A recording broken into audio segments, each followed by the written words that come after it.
The class, we've been looking at how was the Bible written, how was it copied, how was it transmitted, how was it preserved over the centuries, and trying to really understand that it's not something that someone sat down and decided to write a religious book. It's a collection of historical documents, letters, and individual documents written at different times in history by different people, inspired by God, and collected and saved and preserved and eventually gathered together into what we have today. And we were looking at Jeremiah 36 because last week we talked about manuscripts and how a manuscript just basically means handwritten. You know, the Bibles that we have, pretty much everything we read now on paper is printed on a printing press. And before computers and everything, I mean, that was how you read. Now, you know, we can read off our screens as well. But before printing, you know, in the 1400s, anything had to be handwritten. And so that's how these Bible documents first started out. And we talked about a scroll, and we're going to talk more about what scrolls looked like, what they were made of. And then I asked you if you had time to read Jeremiah 36 and really try to picture this event, these events, what's happening in the life of this person. So Jeremiah 36, just read we're going to read 1 to 8, and I want you to focus on what you're reading about how this was written. Now it came to pass in the 4th year of Jehoiakim, the son of Josiah, king of Judah, that this word came to Jeremiah from the Lord, saying. So you'll see we've got it nailed down to when this happened. The writer ties it to who was the king, and not just who was the king, but what was the year of his reign. You know, if you were writing down something, thank you, and talking about in the 40th year of the reign of Queen Elizabeth II, right? We could nail down the year. Or if you said now in the 3rd year of the reign of King Charles, we know what year we're talking about. That's what we're seeing here, okay? And we have here that the writer says that the word of the Lord came to Jeremiah. So the writer is saying, God gave this message to me. Now, he doesn't say exactly what that was like. Sometimes, as we read, the writers describe how God spoke to them. Sometimes they describe how it was in a dream. They woke up in the morning, and that dream they understood had been from God. Sometimes it was in a vision that they saw, awake with their eyes open, and then God speaking to them. The writer doesn't always tell us exactly how that communication was. But Jeremiah is saying, this message that I wrote came from God. Okay? And then the people that they gave the message to, you know, there was something, enough going on in that situation that they believed that this message was from God also. Okay? So this is what God said to Jeremiah. Take a scroll and write on it all the words I have spoken to you against Israel, against Judah, and against all the nations, from the day I spoke to you, from the days of Josiah, even to this day. So here we have God saying that he actually started speaking to Jeremiah when Josiah was still king. And then after Josiah was replaced by the new king, God continued to speak to Jeremiah. So this is something that happened over a number of years. It wasn't a one-time thing. It may be that the house of Judah will hear all the adversities which I propose to bring upon them, that everyone may turn from his evil way, that I may forgive their iniquity and their sin. So the message from God is against the Jewish people, the divided nation of Judah and Israel, but he says also all the other nations about their evil and how they need to change or they're going to be judged. Okay? Verse 4. Then Jeremiah called Baruch, the son of Neriah, and Baruch wrote on a scroll at the instruction of Jeremiah, or if you look at the footnote, literally it says from Jeremiah's mouth all the words of the Lord which he had spoken to him. So Jeremiah calls this man who is a scribe, who takes a blank scroll, and as Jeremiah speaks, he writes down what Jeremiah says. So we have God speaking to Jeremiah, Jeremiah then sitting with a scribe, Jeremiah verbally, orally saying what God said to him, and then we have Baruch writing it down. So this is now we have a written record for the first time of this message from God to Jeremiah. And Jeremiah commanded Baruch, saying, I am confined. I cannot go into the house of the Lord. You go, therefore, and read from the scroll which you have written at my instruction, or at my mouth, the words of the Lord in the hearing of the people and the Lord's house on the day of fasting. And you shall also read them in the hearing of all Judah who come from their cities. It may be that they will present their supplication before the Lord, and everyone will turn from his evil way. For great is the anger and the fury that the Lord has pronounced against this people. And Baruch the son of Neriah did according to all that Jeremiah the prophet commanded him, and reading from the book the words of the Lord in the Lord's house. So Jeremiah is confined in prison for speaking out, giving God's message, which was telling people they needed to change or they were going to be destroyed.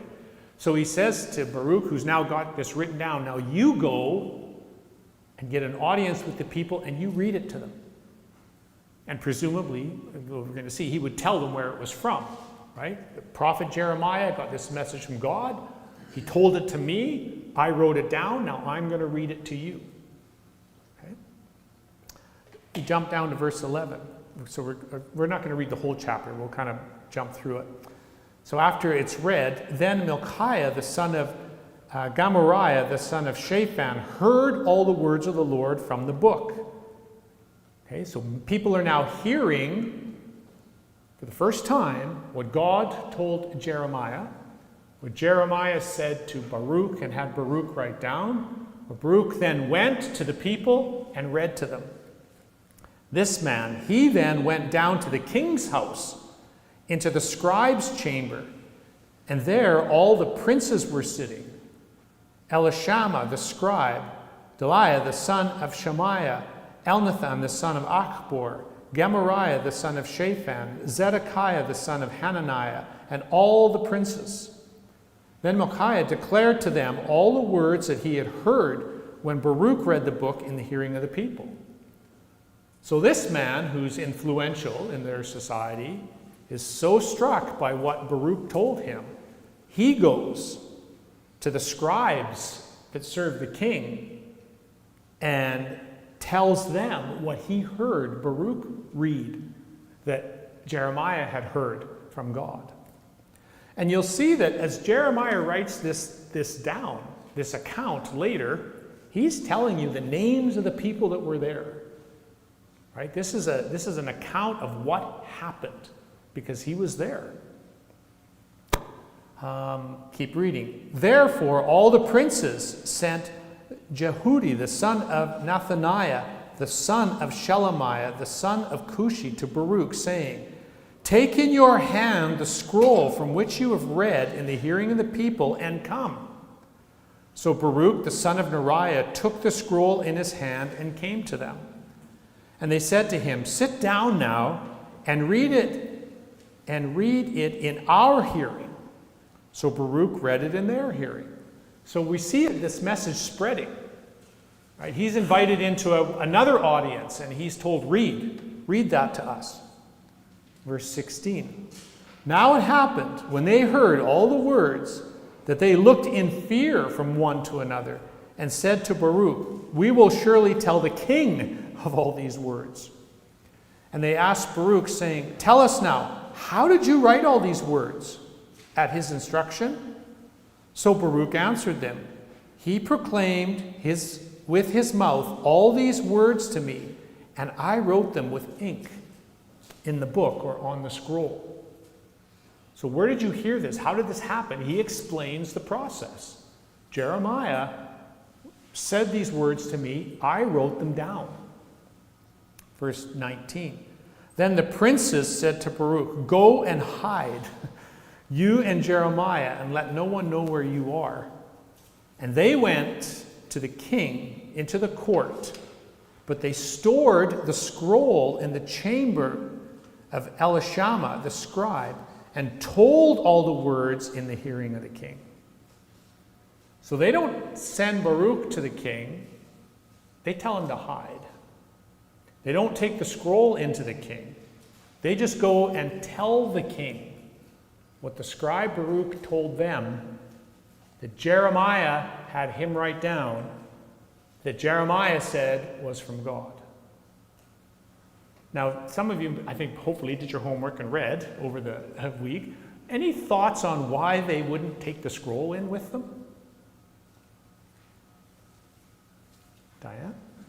I don't know if they wanted the king to think that they're bringing him the news and not Baruch and not back to Jeremiah. Not sure if they wanted the king to know they were bringing? Yeah, that they wanted the king to think that they were bringing him the good Oh, maybe they news wanted the king to think this message was from them. from them. Okay. All right, let's look at what happens. Verse 21. So the king sent Jehudi to bring the scroll. Okay, they told him the message verbally, and he's like, "Go get the scroll that was written on." Right? I want to see it. Let's verify. Where did this come from? And he took it from Eliashim the scribe's chamber. You know, scribes were the ones that wrote and recorded and made copies and protected and preserved documents. You think about an archivist or a librarian today, you know, taking care of. That's what their role was. And Jehudi read it in the hearing of the king, and the hearing of all the princes who stood beside the king. So finally, this scroll that Baruch wrote down, the words that Jeremiah spoke to him, that Jeremiah heard from God, has now been brought into the king's presence, and they're reading it to the king. Verse 22. Now the king was sitting in the winter house in the 9th month with a fire burning on the hearth before him. And it happened, when Jehudi had read 3 or 4 columns, that the king cut it with the scribe's knife and cast it into the fire that was on the hearth, until all the scroll was consumed in the fire that was on the hearth. Yet they were not afraid, nor did they tear their garments, the king nor any of the servants who heard all these words. Nevertheless, Elnathan, Delaiah, and Jeremiah implored the king not to burn the scroll, but he would not listen to them. And the king commanded Jerahmeel, the king's son, Seraiah, the son of Azriel, and Shelemiah, the son of Abdeel, to seize Baruch the scribe and Jeremiah the prophet. But the Lord hid them. So here we have the scroll being cut in pieces and thrown in the fire as it's read. It's the king's way of rejecting that message. So this very first manuscript of what God said to Jeremiah is destroyed. Gone. Verse 27. Now after the king had burned the scroll with the words which Baruch had written at the instruction of Jeremiah, or it'll say literally from Jeremiah's mouth, the word of the Lord came to Jeremiah, saying, God speaks to Jeremiah again. Take yet another scroll and write on it all the former words that were in the first scroll, which Jehoiakim the king of Judah has burned. And you shall say to Jehoiakim, king of Judah, thus says the Lord, you have burned this scroll, saying, why have you written in it that the king of Babylon will certainly come and destroy this land and cause a man and beast to cease from here? Therefore, thus says the Lord concerning Jehoiakim, king of Judah, he shall have no one to sit on the throne of David, and his dead body shall be cast out to the heat of the day and the frost of the night. I will punish him and his family and his servants for their iniquity, and I will bring on them, on the inhabitants of Jerusalem, and on the men of Judah, all the doom that I've pronounced against them. But they did not heed. Then Jeremiah took another scroll, gave it to Baruch, the scribe, the son of Neriah, who wrote on it at the mouth of Jeremiah all the words of the book, which Jehoiakim, king of Judah, had burned in the fire. And besides, there were added to them many similar words. So God says, record it again. And tell Jehoiakim, his dead body will lay in the field. Now, as you keep reading the history, that's what happens. And that's part of what is the evidence that a man is a prophet speaking from God, is what they say comes true in the future. Things that, they couldn't have guessed. So here we have an example of some real insight as you read about how these things were first originally written down and kept. Any comments anybody would like to make or questions? And again, I'm no expert, it's not that I can answer all the questions, but anything anybody wants to add or mention? It's okay, Larry? Nothing in particular related to how we get the Word of God, but Jeremiah had been in the court many times before then, and the king had got sick of hearing him and had forbade him to come into the court. God had a plan B, and that's what we see in this chapter is, okay, if you're not allowed to go and say what I want you to say to the king and his influence to influence the whole nation to return to me, I want you to write it down, and this was the process. And God had a second copy, or they made a second copy, a backup copy, and took it back to him again. There was just no relenting, because what God was saying to Jeremiah at the beginning of the chapter is maybe they will hear this where they haven't heard before. And then as you read through here, he said, because you haven't listened. And so God's grace is always there for us, and he's always trying, one way or another, to get his message to us. And of course, we know the scriptures long term are how God gets his message to us. And I thank God for his persistence. Okay, thank you for that. And the other thing we see is, God doesn't appear in the sky over the whole nation of Israel and talk to them all. As you read through the Bible, the Old Testament and into the New Testament, God will select a prophet or an apostle, someone to inspire and speak to, and sometimes through an angel, but then that person is going and proclaiming God's message on God's behalf, and it's being written down so other people can read it. Okay, let's talk about these scrolls now. Papyrus. Papyrus is a plant, very common. This picture is when we were in Rwanda last year. We went for a walk, and that tall green plant growing in the ditch along the road, that's a papyrus plant. The ditch there is very deep, so that plant is probably 3 or 4 or 5 meters tall. Grows like prolifically, like a weed everywhere. And you can cut that down, slice it, the stalk, into thin strips, weave it together like that, wet it, pound it, and it'll kind of all stick together, and you can make paper out of papyrus. Doesn't cost you anything, right? Like making paper out of dandelions, if you think about Edmonton.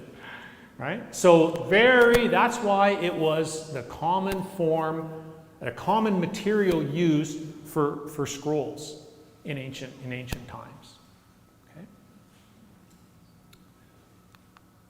Okay? Parchment is different. You'll read that some things were written on parchment. Parchment is made from goat or sheep skins. So on the left there is a goat or a sheep skin, and the fur has been scraped off, and it's been stretched and cured and dried. Then you can cut it, and then you get like a piece of paper from it, but it's a piece of parchment. It's a very thin animal skin. I guess you could almost think about it like a very thin leather. And then they would write on it. Okay? And there's an example of a manuscript, a later manuscript, so probably medieval European manuscript, handwritten in ink of various colors on a piece of parchment. Okay? What's the advantage, do you think, of parchment over papyrus? What would the advantage be of parchment over papyrus? I think one will last longer than the other. Perfect. It's going to last longer. What's the disadvantage to parchment over papyrus? Sorry, I didn't hear you. The mic didn't come through. Well, maybe it's more expensive. It's more expensive, yeah. You have to have an animal. And it's also not so good for the sheep, but or the goat. But yeah, I mean, that's someone's animal.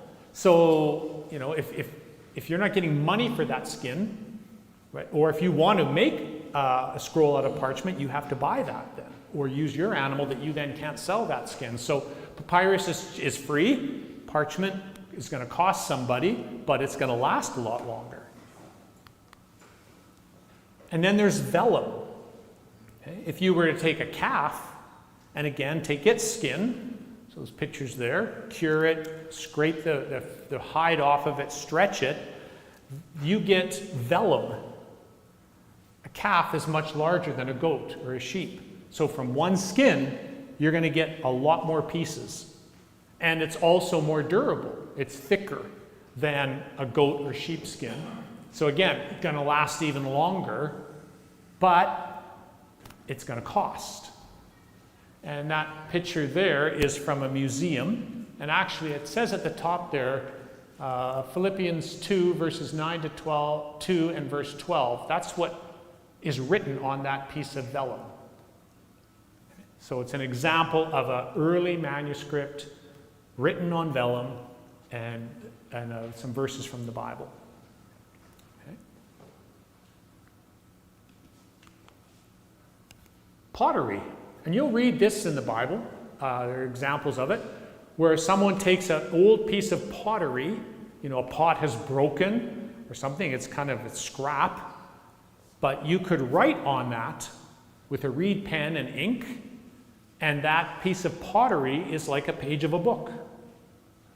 Now, not so easy to carry around and read, but again, that was a very cheap way of recording things and then keeping a record of things.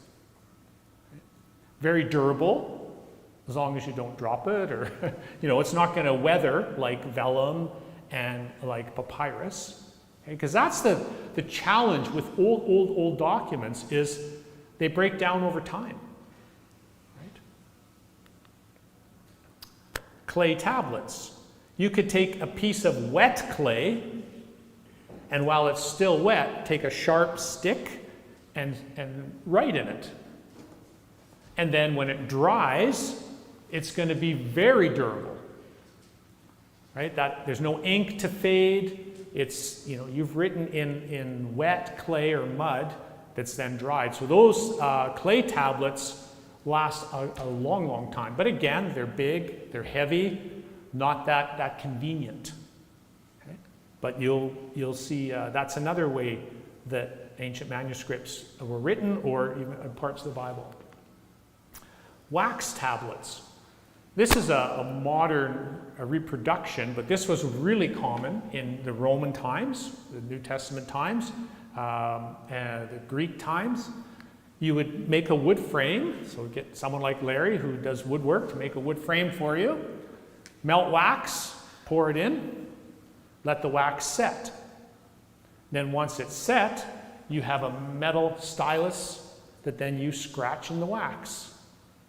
And that's a permanent record. It's like a book without ink. So you still have to kind of semi-permanent, yeah. Because we made some at home. Yeah. If it gets too hot, it starts to kind of. Good point. Yeah, she's saying they've made them at home as an example, but if it gets too warm, your wax can melt, or it could get marred if something gets dropped on it or whatever. But again, it's just another form of another material that you could call that a manuscript because it's handwritten. Stone tablets. Right? The Bible records when Moses first received the law from God. It was written on stone tablets. Okay? So here's I don't know where, I didn't write down what this is, but it's from a museum of antiquities, and it's an ancient stone tablet from a civilization, a culture. At one point, it was broken. Right? When the archaeologists found it, you can see the cracks where they've put it back together. So even stone, it's not going to last forever, especially in times when there were wars and the invading army would come and they would, want to erase the record that a people even existed. Well, you destroy their city. You destroy everything. You destroy their libraries, their records of themselves as a civilization to show that you are the victor. So that's caused a lot of things over, not just in Israel, but in ancient history, for things to get lost and destroyed. No one said, we better preserve this document, So, but stone, again, very durable, but, a lot harder to chisel into stone to record something than to write on a piece of papyrus.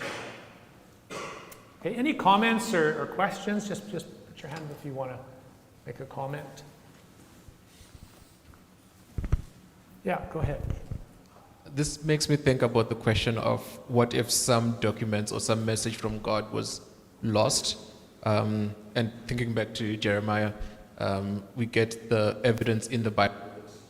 When God wants a message provided to his people, it's going to find a way, whether or not someone destroys it, it's going to be there, whether it's stone tablet or it's just going to be a rewrite of the same thing. That's a really good point. And that goes to what Larry said as well. God was wanting to communicate to his people. And even when, as we see in Jeremiah, something was destroyed, if God wants that message preserved, God will work to have that message preserved. Over the next few weeks, we're going to move from the Old Testament to the New Testament, how it was written and preserved. So fast forward to AD 200-ish, there was a point where the Roman emperor made a decree that all copies of the Christian writing in the Roman Empire need to be burned, destroyed. All of them, so none exist. He was trying to completely wipe out Christianity. And so you can imagine that a lot were destroyed, but not all. Right? We still have copies, and there were some that were hidden, and they were preserved. But it was by people, individual people living at that time. Right? There was no big organization in history that was copying and preserving the Bible. It was just by the people that lived there in that culture, the scribes. Okay, so what did they write with? Well, a reed pen. So if you take a stalk of a plant that's quite thick and hollow, and you sharpen the end with a knife down to a fine point, and you can see that it's hollow because there's a hole there, and then you dip that in ink, the ink will go up the inside of that reed, like a fountain pen today. And then you can write on parchment, vellum, with that ink. Dip it back in the ink and write again. Okay, so that would be the ink that would be used. And so here's an example of an ancient scroll of the Bible. So this is on papyrus. So that plant made into sheets, and then you glued the papyrus sheets together, one glued to the next, so you have a scroll of them. You only wrote on one side of the scroll. You can see as it's being rolled, the back side is blank. They wrote in columns on that scroll, so not like we write from one side all the way to the next. And that's because you would unroll the one side and roll up the other side as you read. Okay. A scroll would be 6 to 11 meters long. So that's pretty long, depending on what part of the Bible was being written. Many of the ancient scrolls that exist, and these are in museums all over the world, one scroll is one book of the Bible. So, you know, in a synagogue, if you're dealing with the Old Testament books, they would have many scrolls. One that was the book of Isaiah, one that was the Psalms, and then that scroll would be brought out to be read. Okay? Over time, you'll see examples of one scroll being more than one book. And that was usually, of course, shorter books that you could put together and make a scroll. You couldn't do the whole Bible because that scroll would be unwieldy. How could you carry it and unroll it and read it? Okay, so it's sort of dictated by wanting it to be the complete writing, for example, of Jeremiah, but you had to be able to handle it and manage it as well. Okay?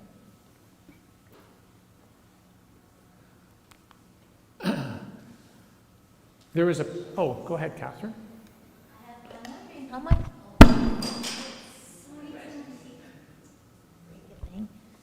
I'm just wondering how much of the book of Jeremiah do we think is what he actually said to Baruch? Well, I don't know. Jeremiah is it's an interesting book. It's not even clear when he wrote parts of it. Parts of it are just straight proclamations against nations. I just finished reading the chapters where all the proclamation against Babylon and proclamations against other nations. But some places in Jeremiah, it doesn't say when he said it, if Baruch wrote it down, whereas the chapter we read was very specific. In this year of this king, this is what I heard, this is what I wrote down.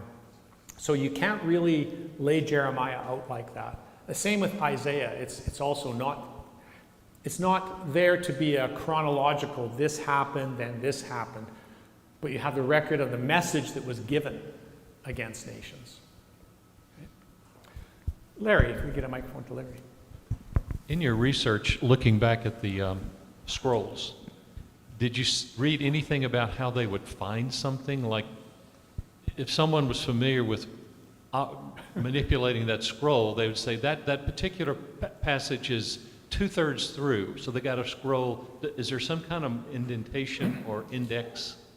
Do you read anything about how that is? What I did find, and we're going to get to this here eventually, is that it was later in, I think it was 8300s, 500, that they divided them into chapters. And it was even later, like 8900, when they divided it into verses. So you're right, before that, if you think about picking up the scroll of Isaiah, and you want to read that section that talks about the suffering servant, there's no chapters, there's no verses. How would you find it?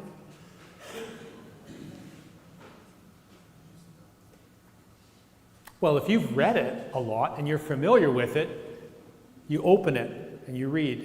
No, it's before that. Roll, roll, roll, roll. Roll, roll. There it is. I just wondered if they had any. Not that I could find, not that I noticed. Yeah. Pardon? Bookmarks, scroll marks, right? So then you start in to see what we would think of as a book appear. In researchers will call it a codex. They don't call them books. The reason codex is the Latin word for book. So that's, when you hear one of the earliest complete Bibles, manuscripts, is called the Codex Sinaiticus. It's not talking about your sinuses. It's about Mount Sinai. And there's a monastery on Mount Sinai. And they found old manuscripts there. They were actually in a trash. And they realized these are handwritten. And they started to research into them. And those papers, and then they found lots of times they would take old manuscripts and reuse them, right? Cut it up, reuse the other sides. And they'll find an ancient book that wasn't really, someone forgot what it was, or it wasn't regarded or respected or whatever, cut up and reused in another one. That's how they pieced together what is now the oldest complete Bible. And it's called the Codex Sinaiticus because it was found in this monastery, the pages in Mount Sinai. So you took papyrus, that paper made of the plant, or parchment, that paper made of the animal skins, and you made it into sheets to write on, and you put those sheets in stack them up, and then you sew through them to attach the one edge like a binding, or use a glue. So now it's like we would have a book where you just are turning pages. You're not rolling a scroll. Okay? And then you would start writing on both sides, because when you turn a page, that works really well, where that doesn't work with a scroll, right? One of the earliest codexes or books that archaeologists have found, it's not a biblical book, was an Egyptian codex or book dating from about 200 years before Christ. So at some point, different civilizations like the Egyptians moved from scrolls to codexes. And these were much easier to read, much easier to store, much easier to use, and you can put a bookmark in it. Okay? So lots of the ancient Bible manuscripts now that exist are codexes like this that are in museums. The one researcher that I read said actually it was the copying and the distributing of the Christian writings that caused codexes to really expand in the Roman Empire.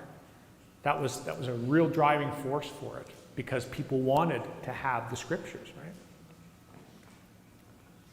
Okay, and then just put your hand up if you want to comment or... Okay. Now the writing, different times in history, things were written in different ways. Okay, the one style of writing is called uncial, which I looked up that word, and again it's Latin, and it means 1/12. 1/12 of a foot is 1 inch. So in this style of writing, the letters were written 1 inch in height. Okay? And you can see, this is Greek, and you can see that they wrote all in uppercase letters. Two of the oldest nearly complete Bible manuscripts were written in Greek in this way. Okay?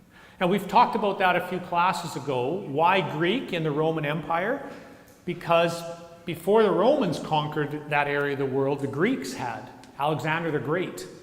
And the Greek language was what was used all over the countries that they conquered. And when the Romans took over, that was the language, the common language used by the people. Later, then more writing starts to be done in Latin.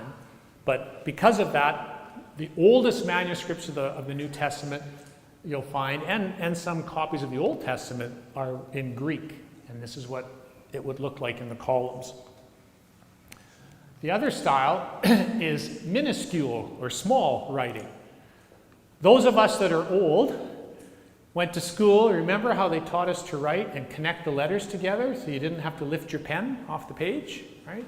So if you're writing the word house, you know, H-O-U, everything's connected together, right? That's this style of writing. It's Greek. It's not all capital letters, and you'll see letters are connected together. Okay. What would the advantage to that be over that if you were a scribe making the copies? Someone put your hand up, we can get a microphone to you. Speed. Yeah, that's a lot faster than that, right? Okay. Okay. So how do they date these manuscripts then? So they find an old scroll, they find an old codex, you know, it's a section of the Bible. How do you begin to date it? Well, one of the things scholars look at is what material was used. Is it on papyrus? Is it on stone? Is it on pottery? Is it on... Because at different times in history, people in a certain civilization tended to use different material. So that can help you. There were certain types of papyrus even that they know when that type of papyrus, they developed a process to make it. So if they find something written on that, they know, well, it was after a certain date, because before this date, that didn't exist. Or a certain kind of ink. You know, the ink, the things that they mix together to make ink. So there are different things that they use to date. Again, different times in history, different cultures used different letter sizes, different styles of writing. So you could use that to help date a manuscript. Punctuation, whether there is punctuation or not in the manuscript, because at some times they wrote without and then later started to write with, or wrote without vowels and then later added the vowels to the, so the text divisions, again, where they're dividing the text. They know from studying these manuscripts when they started to divide the text in different ways. Ornamentation. That one picture that I showed you of writing on vellum, and there was a beautiful colored border around it, right? That idea of making the page look pretty, putting borders and colorful pictures and things, that happens later in history. So based on the ornamentation, that can help them to date, okay, when this manuscript came. We've already talked about the color type of ink, the type of parchment, and also lots of times the scrolls were rolled up and put in a jar to protect and save it. So what era is this jar from? Different styles of pottery were done at different times. That can be a hint to how old the manuscript is. Okay, so those are all the kinds of things that are used to date the manuscript. One more slide and then we'll stop. So what is the oldest manuscript of the Bible that exists? Not the whole Bible, but a piece of it. And here it is. On the far left, you can see this fragment. And it's actually on silver. And it'd be an amulet like you would wear on a chain, almost like a piece of jewelry. And it has, you can see this, the lines on it, that's Hebrew. Beside it is, if you were to just draw it in pen, what it would look like. And then beside that is the Hebrew translation. Right? So here, where it's all missing, they've just put lines because you don't know what it is. Here, they can just make out two of the Hebrew letters. But this, they have dated this small piece to the 7th century BC. So 600 years before Christ is when this was made or done. And what's written on it is Numbers 6, verses 24 to 26. Someone read that for us? Numbers 6, 24 to 26.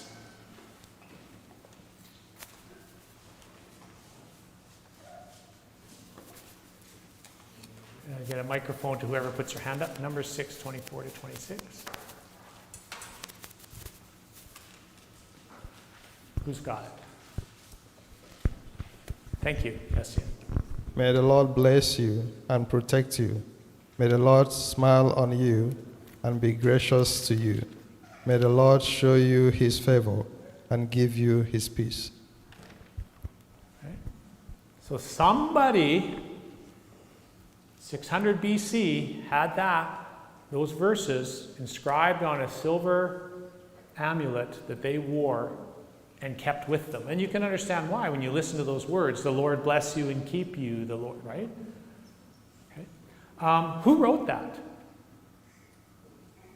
Numbers. Moses, right? Genesis, Exodus, Leviticus, Numbers, Moses. When did Moses live? Approximately 1,500 years before Jesus. So that had been written down at some point by Moses, kept 600 years before Jesus. So 900 years after Moses, someone had that written on a little amulet that they wore. So that shows that those verses were known and saved through time, through history, disappeared, gone. In 1979, an archaeologist dug that amulet up in Jerusalem in a dig. So here's something discovered in 1979, not that long ago, that had been written down 600 years before Jesus, that was a quote of something that originally was written 1,500 years before Jesus. And that's just one example of how the archaeology in the Bible kind of starts archaeology starts to prove or show the validity of the Bible. Right? This isn't something that someone just made up. We've got, we have this record. Okay, we better stop there. I went over a little bit. Thanks, and we'll continue next week. Thank you.